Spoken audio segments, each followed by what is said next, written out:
Hey guys, and welcome to another sales class training. Today I'm going to talk with you about six main reasons why our customers usually say no. Why we cannot close a sale. What makes them say no, and if we know what makes them say no, and we can change something in our speech, in our presentation, we will make them to say yes. So I'm going to talk about six reasons, and then I'm going to talk about one more technique, very powerful technique of not so much about what we say, but about our offer. Okay? We need to change something in our offer, and then it can change everything. So let's start. The first reason why people don't buy is because they don't have money, or they say they don't have money. So it's divided by two. If they really don't have money, so we cannot do a lot about it, okay? And from the beginning, we need to choose better our client. We're not going to choose the client that don't have money, and we're not going to spend or waste our time with someone that don't have money to invest in our product. But if not the issue, if it's not the case, and our product, it's a valuable product, okay, an expensive one, and we want to sell it, and our clients say, I don't have money, it means, by the way, in any case that the client said no, it means I didn't hear enough to say yes. Because some clients say no and they go, and some clients say no and they stay there with us. It means keep talking. You didn't convince me yet, but I give you the chance. Maybe I really want the product, maybe I really need the product, but you didn't touch me. No connection with you, with the product. So keep talking. I didn't hear enough to say yes. So when someone says I don't have money, it means, in very basic, that over here there is the money, and over here there is a value. So this is the product. If the client, if the customer doesn't understand why our product have more value of his money, he will never buy. As long as he think that his money have more values than our product, so he will never buy. What we need to do, we need to change it. We need to give so much value to our product that his money look smaller in value comparing to our product or service. And this is the moment that we're going to decide to buy. This is the first one, no money. The second one, it's no time. You know what? Yeah, I like your product, but I don't have time. I don't have time now for the presentation. I don't have time now to take a decision. I don't have time to use it at home. Again, the same idea. If we give more value with our product to his time or to her time, they're going to stay. How many times happened to you that someone tell you, I don't have time, I'm in a rush, and then suddenly they have 20, 30 minutes with you or more? What happened? What's changed? It wasn't a rush? So if we give them enough value for their time, they will stay with us, and they will say, okay, I am a rush, I have things to do, but this is more valuable, this is more important. So I will spend my time here, and maybe later on I will go to my other plans. I will do it other days. This is the second part. The third part, I don't have need. Your product is amazing. Let's say that you sell, I don't know, meat, and you make amazing presentation of your meat restaurant. And in the end, after your whole presentation, your client will tell you, look, it's amazing, it sounds great, but I'm vegetarian, I'm a vegan. So I don't need it, okay? It doesn't talk to me. It doesn't touch me. Maybe the opposite. Maybe everything that you just said about the cut and the meat, maybe I hate it. Maybe it's make me some antagonism, that I don't want it, that I don't agree with this. So to be able to sell we must first of all find the why.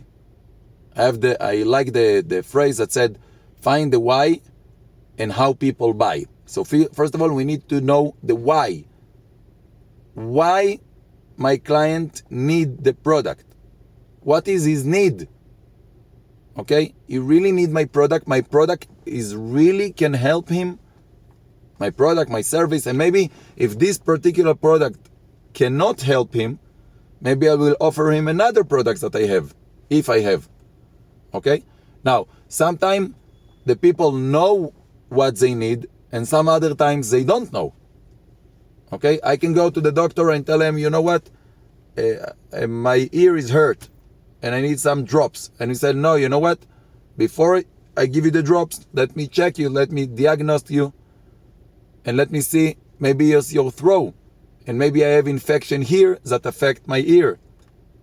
And then he will give me a medicine for the throat instead of the ear, and then the ear will cure. So some people know what they want, some people doesn't. And we need to guide them with our presentation, with our attention, with our questions. We need to remember, we are doctors, we are not a salespeople. Yeah, we are salespeople, but we don't need to act as a salespeople. Because when we act as a salespeople, it reminds them maybe many bad things that happened in their life, or some salesman that sold to their parents, okay, something that they didn't need and he lied to them. Let's say that now your kids come to you and tell you, Papi, Mommy, when I grow up, I want to be a doctor. So we're going to hug them and wow, I'm very happy for you. You're very smart. Very good. Now another scenario. Let's say that your kid come to you and he tell you, I want to be a salesperson. What we going to think? In my presentations, in my sales class, I ask many times, salespeople, write the first things that go to your hand when I say the word salesperson. Sales. Write a couple of things. And they write, and it's amazing because they work in sales, and they write terrible things. It's a lie. It's someone that didn't find a real job. It's not a real job. Okay? It's like a scam. So how do you want to sell if you think on sales, on a salespeople like this? So we need to change what we think about sales, because this is the more valuable work. Steve Jobs, Bill Gates, everybody, the richest people in the world, they work in sales. When Steve Jobs used to make the presentation of the new iPhone, what do you think he do? He do presentation, he do a sales. Warren Buffett, when he talk about whatever he do, about real estate, about stocks, he's selling. Everything it's about sell. It's something natural that we do since we born. When a baby just born, he start to cry to get food, and then to get a play, a toy, and then when he grow up, he make us some faces to get our attention, to get what he want. What do you think it's called? It's called sell. It's something natural.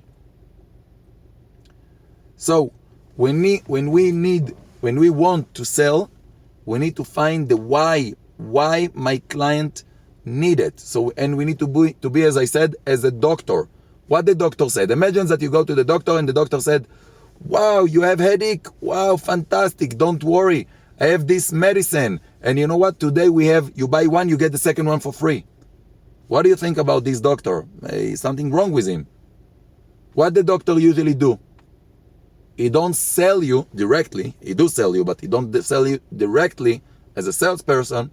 He do his job as a doctor. He make diagnostic. Okay, first of all, tell me, what do you have? Okay, how much is bother you? How much time do you have it? What did you did until now? Do you have some allergies for medicine?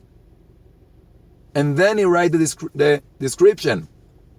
This is what we need to do. We need to ask questions, then to get the information, to find the why, to understand their needs, and then according to their needs, according to what they need and want, we give them the solution. We are not a salespeople, we are problem solvers. We solve problems. And when you get this idea that we solve problems, you're going to focus on solving problems. And then the number of the sales that you're going to do will increase. You don't even imagine how much. Because there is a sentence, very important sentence, that said, people don't care how much you know until they know how much you care. They don't care about the products, they don't care about the companies, they don't care about how many years the company exists. They will care about it only once they understand that you as a salesperson or your company are really care about them and about their need and about their problems. People don't buy the way into a problems. They buy the way out of problems. If your product seems for them as another spending, that they need to spend money above all they spending about everything that they spend in a kid's school, in electricity, in a house rent, and everything. So this is another one that they won't buy for you, because it's just another thing that they need to pay. But if they understand that you really care about them, and that your product will help them to save time, to save money, to save effort, to make them happy, like this you will sell. So we must to show them and to guide them why our product or how our product can help them to solve problems that they have. How do we know what is their problems? We ask questions and we listen. 70-80% of the time we need to be quiet, ask questions, and let the client talk. If we listen carefully and if we ask the right questions, the client will give us everything we need to make the sale.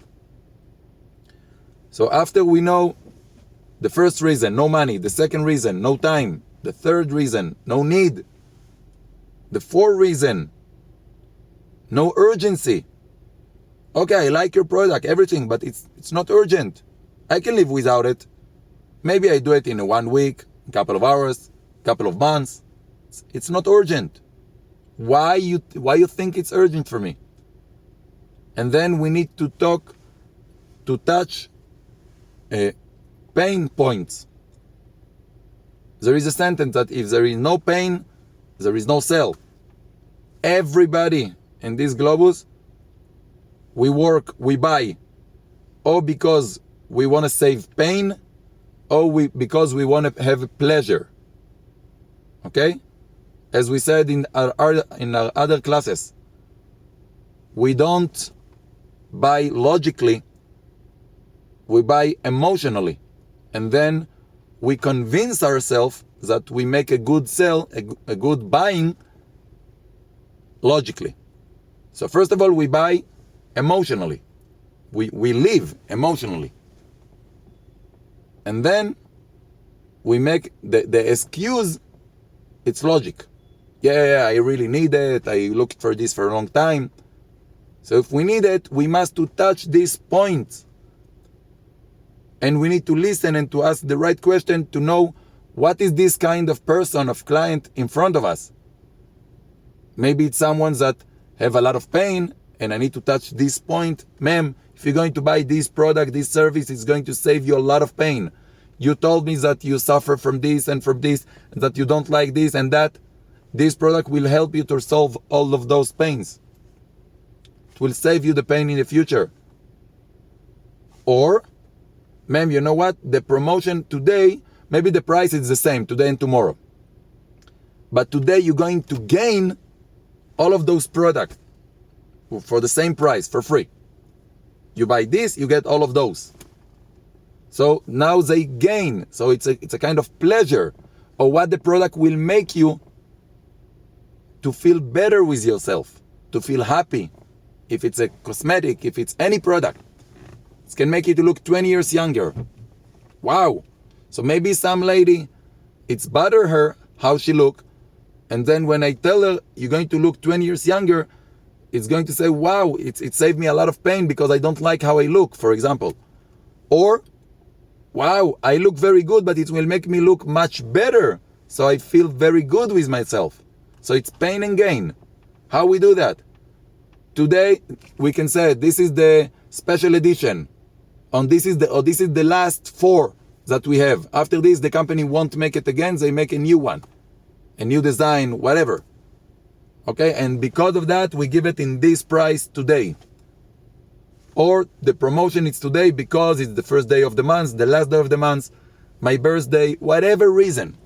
Okay, because I want you to be my promoter and I give you this promotion. Just promise me that it's like a win-win. I help you here, you will help me with send me more clients.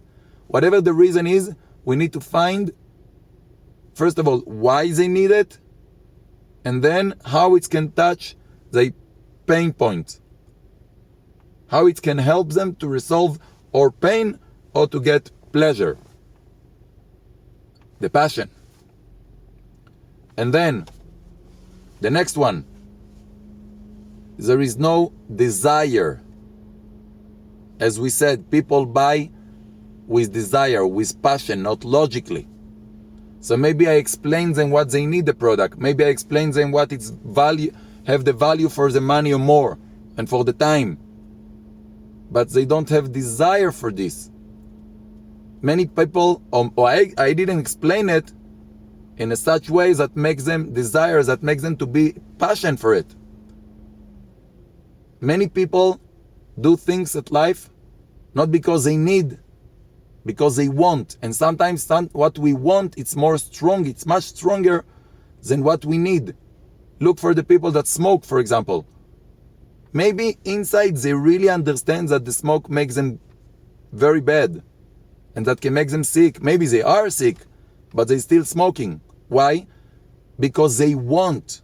So in the moment that they take the cigarette, no one can talk to them. Say, no, don't talk to me now because I really want it. If you want, talk to me later. I really want it. I really want this cake. I really want this cigarette. I really want this clothes. No, but you don't have now all the money for this. No, don't worry, I will work. Now I really want it. I all the time like to say the example of the Nutella chocolate. So everybody knows that what we need as a need is let's say a bread. And the Nutella, we don't need it. It's make us happy, but we don't need it. But when we go to the supermarket, to Walmart, for example, and we buy the Nutella chocolate, we buy also the bread. But we don't buy the bread because we need the bread to live.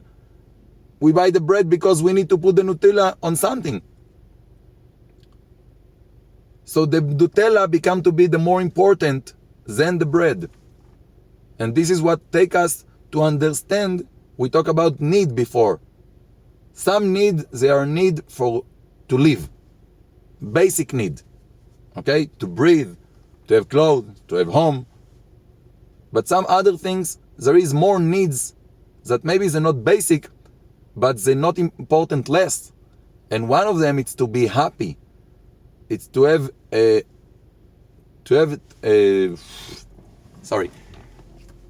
reason for all of our effort. Okay, why we work so much? Just to pay bills? To pay rent, to pay electricity bill, to pay the school of the kids? Why? We need to have more purpose for this life, not just to survive. We want to feel alive.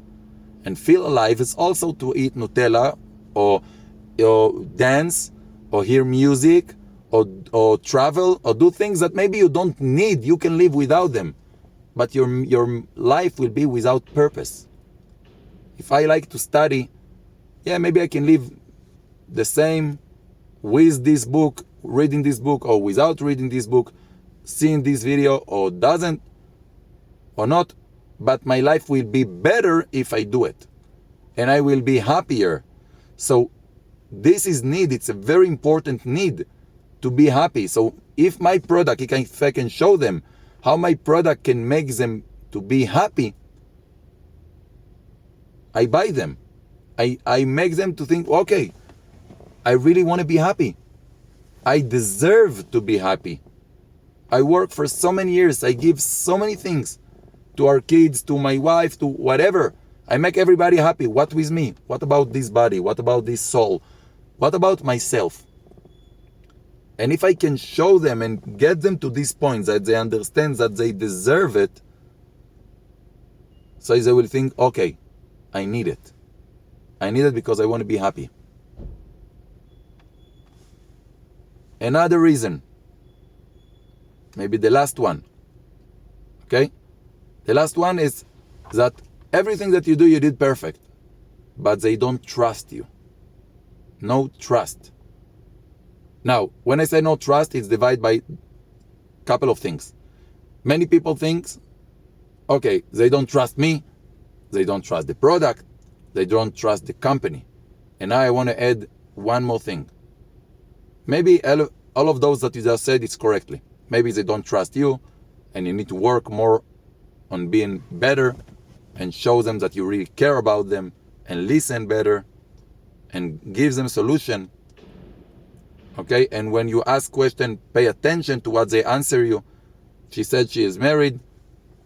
Give some comments on this. If she have kids, give a comment where she come from, what she do, everything. Give a real comment on this, and make connection with her, make a better communicator, communicate better with the people.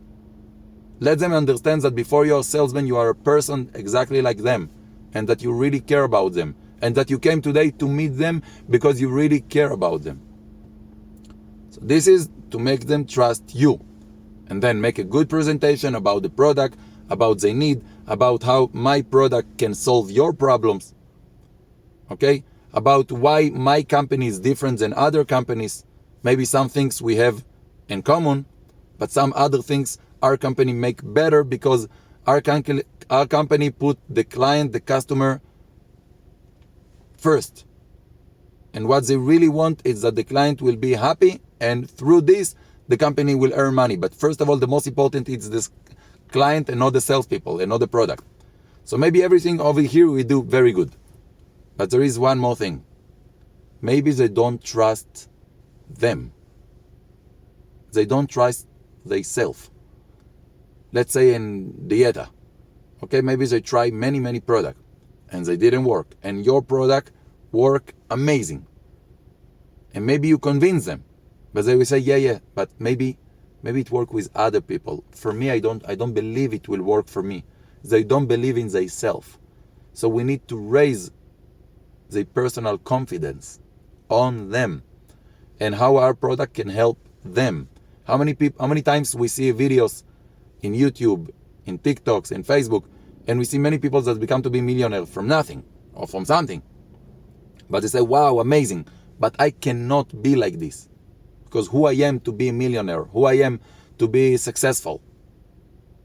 And in many things in life, we said, no, this cannot happen to me. Now, if we want to get better, we need to be better. If we stay the same like we are, we're going to get more or less the same. Sometimes more, sometimes less, but more or less the same as we get in the last year, in the last 5 or 10 years. If we want to get better or much better, so we need to be better or much better. Much better salespeople, much better listeners, much better parents, much better husbands or wife. Read more books, have more knowledge, have more practice. When we become to be better, everything around us look better and become to be better for us. This is the law of the attraction. Now I'm going to touch one or two little technique for sales, just to close this class. And it's very simple and it's very, very powerful. The first one, we call it the tactic of 3 boxes. So let's say that I have here a box. Okay? Let's say this is the box. And now I make all my presentation and I tell to the customer, what do you think? Do you like it or you don't? Do you love it or you not? Do you want to buy it or you don't? So the client have two options, or to say yes, or to say no. 50-50. Depend on my presentation, depend on his need, his money, whatever. So what biggest company many years ago, they realized that if we want to sell, we don't need to offer one, we need to offer two. So when you go to the movie theaters, okay, and they offer you the small one and the big one. So the statistics show that people say, no, the big one, it's too big, I will go with the small. 80% will go with the small because they want to play safe. And 20% go with the big because we like it, it's okay. Couple of years after, all the biggest companies understand another idea, much better. Instead of offering them two, now they're going to offer them three. But let's say, for example, this is the three, okay? The third one. Now the third one will be huge. The middle one will be the large from before. They just changed the name. Instead of large, now it's called a medium. And then the small stay the small. What happened here, it was amazing. This huge one, still 20% buy it. And it's a lot of margin. The small one, now instead of 80, it was only 20%. And the middle one gets 60%. Okay? So, again, next time that we offer something, a product, a service, anything that we need to divide it by three. And how we do that? The small one, we don't want them to buy. 20% will buy for any reason, but this is not our focus. So we're going to put it very cheap with very, very low or small items. Okay, let's say that over here they get just two characters, two product. Over here in the big one, let's say that we give them 10 items. Okay, but the price is much more. If this cost maybe $20, this cost maybe $400. Okay, so I say no, $400, it's too much. This one, it's only $20, but they get two items. This one maybe will be $40, but they will get 6-7 items. So they say, okay, listen, it's only different of $20, but this over here, I get 7 items. Over here, only 2. So give me the middle one. This is the tactics of the boxes. We need to divide for 3. When you go to Starbucks, what usually you buy? The small, the biggest, the jumbo, or the medium one? When you go to McDonald's, when you go to any places, now you can see it. There is a small, medium, and large. Silver, gold, and a diamond. Okay? All the time it will be something very, very simple, that they don't put a lot of things on that, and the price is very low. And then they have the jumbo one, the big one, the best one, and then the price, it's too much. It's $2,000, and this is $100. But then in the middle, they put something, I don't know, $300, $400. And this is the ones that they want you to buy. And this is what we can do to convince people to buy the products that we want. We're going to put it in the middle. We're going to put the price of the middle very close to the small one, to give them much, much more than the small one in the middle one. And then the biggest one to give much, much more, and the price will be insane. Now, it's still okay, because some people will all the time want the 20%, will want the best. And this is where we earn a lot of money, a lot of commission, a lot of income. Okay? And then 20% will buy the small, and it's also okay. But our focus, it's on the middle one. Okay? That this is the best income, the best percentage, and the most easy to buy.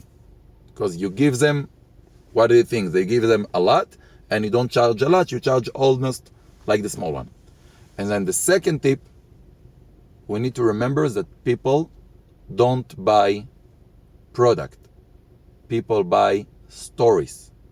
So there's a sentence that said, fact tell, story sell. We need to be very, very good storytellers.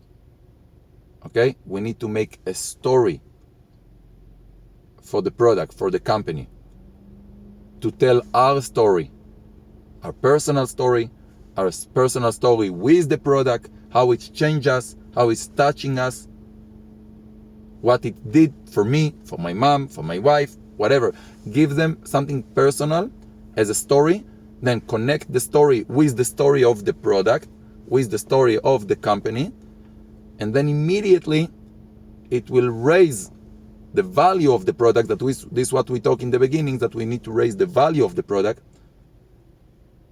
And the client, the customer will understand that if there is so much value in this product, and it's helped me to solve problems, and it's make me passion, it's make me desire for this product, it will make me happy, so it's value more than my money or my time. If I take, as I said in the last class, if I take this one, okay, this shirt, anything that I do, if I take a tuxedo now, and I will tell you, okay, can you put it on? You will like it. You will say, yes, it's beautiful. But if I tell you, you know what? Do you like James Bond? Yeah, this is the shirt or the tuxedo that James Bond put in his last movie. Wow, suddenly you will stay like this in front of the mirror, and you will feel something like James Bond. You're not James Bond, you don't look like James Bond, but you will feel something in common. And then they will tell you that this tuxedo costs maybe, I don't know, $5,000. Maybe a normal tuxedo costs you much, much, much less. But maybe you will buy it. If you have the ability, you will buy it because they give you a story. So what is the story of your product? What is the story that you sell? Story can connect with emotion. Emotion connect with depend or pain or gain or pleasure. And then this is what makes them take the decision that said, I need it, I want it, take the card, take the money. So, I meet you in the next class. If you want more, go to my channel. You can see many, many classes of sales and techniques. And until then, have a great day and try to make whatever I said now in this class and give me comments of how it helped you with your sales. Bye-bye.